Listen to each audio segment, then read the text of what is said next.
नमस्कार, मैं शिवानी रतूड़ी, आर्यभट्ट टाइम्स में आपका स्वागत है। पप्पू यादव के हालिया बयानों ने न सिर्फ बिहार की राजनीति में हलचल बढ़ा दी, राजनीतिक दलों के भीतर चल रही अंतर्कलह और महत्वाकांक्षाओं को भी सतह पर ला दिया है। वे खुलकर कह रहे हैं कि अब समय आ गया है जब बिहार की जनता ब्रांडेड नेताओं और आयातित चेहरों के बजाय अपने जमीनी प्रतिनिधियों को चुने। उनका यह दावा उन तमाम राजनेताओं के लिए खुली चुनौती बनकर सामने आया है जो सत्ता की सीढ़ियां चढ़ने के लिए बड़े चेहरों और रणनीतिकारों के सहारे आगे बढ़ने की कोशिश में है। पूर्व आईपीएस शिवदीप लांडे के खिलाफ उनके तीखे बयान को सिर्फ व्यक्तिगत रंजिश के रूप में नहीं देखा जा सकता। ये बयान सत्ता में हिस्सेदारी के लिए एक बड़ी सियासी संकेत के तौर पर भी पढ़ा जा रहा है। पप्पू यादव ये जताना चाह रहे हैं कि अब फील्ड में उतरने वालों को जमीनी हकीकत पता होनी चाहिए, वरना जनता उन्हें बर्दाश्त नहीं करेगी। लांडे जैसे लोकप्रिय चेहरे जो हाल के समय में राजनीति का ओर झुके हैं, उन्हें यह चेतावनी भी है कि बिहार की राजनीति में सिर्फ इमेज से नहीं, संघर्ष और जनसेवा से जगह मिलती है। प्रशांत किशोर पर हमला करते हुए उन्होंने जिस अंदाज में धर्मपिता से श्राद्ध तक की बात कही, वह बिहार की राजनीतिक भाषा में एक बड़ा कटाक्ष माना जा रहा है। पप्पू यादव यह दर्शाना चाहते हैं कि प्रशांत किशोर की राजनीति अवसरवादिता पर आधारित है और उन्हें जनता के मुद्दों से कोई सरोकार नहीं है। यह बयान एक रणनीति भी है ऐसे वक्त में जब प्रशांत किशोर राज्य में राजनीतिक विकल्प बनने की कोशिश कर रहे हैं। पप्पू यादव खुद को जनता की असल आवाज के रूप में पेश कर रहे हैं।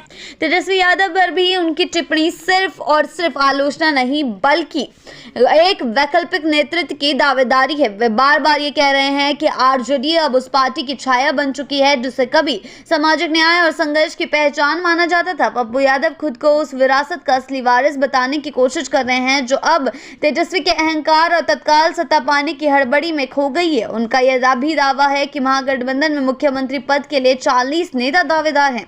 एक राजनीतिक संदेश है कि यदि सिर्फ एक चेहरे को थोपने की कोशिश हुई तो गठबंधन बिखर सकता है। पप्पू यादव जानबूझकर ऐसे बयान दे रहे हैं जो मीडिया की सुर्खियों में बने हैं और उन्हें जनता के बीच सत्य बोलने वाला नेता के रूप में स्थापित करें। उनके मुताबिक अगर गठबंधन को मजबूत करना है तो जनाधार और संघर्षशीलता को प्राथमिकता देनी होगी, ना कि पारिवारिक विरासत को। इस पूरे घटनाक्रम में सबसे दिलचस्प बात यह है कि पप्पू यादव ने खुद को मुख्यमंत्री पद की रेस में बताकर बड़े नेताओं को चुनौती देने का काम कर दिया है। इससे न सिर्फ उनके आत्मविश्वास का पता चलता है बल्कि यह भी कि वे खुद को किसी भी गठबंधन का किंग मेकर नहीं बल्कि किंग मानने लगे हैं। हालांकि ये देखना दिलचस्प होगा कि क्या पप्पू यादव अपने बयानबाजी को संगठित जन समर्थन में बदल पाते हैं या नहीं।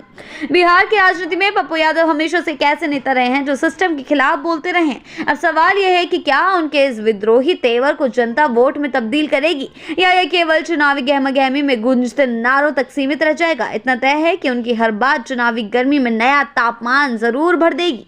जी हाँ, आगे के अपडेट्स के लिए जुड़े रहें आर्यभट्ट टाइम्स के साथ ही चैनल को सब्सक्राइब करना ना भूलें और हमारी फेसबुक और वेबसाइट के साथ भी जरूर जुड़ें।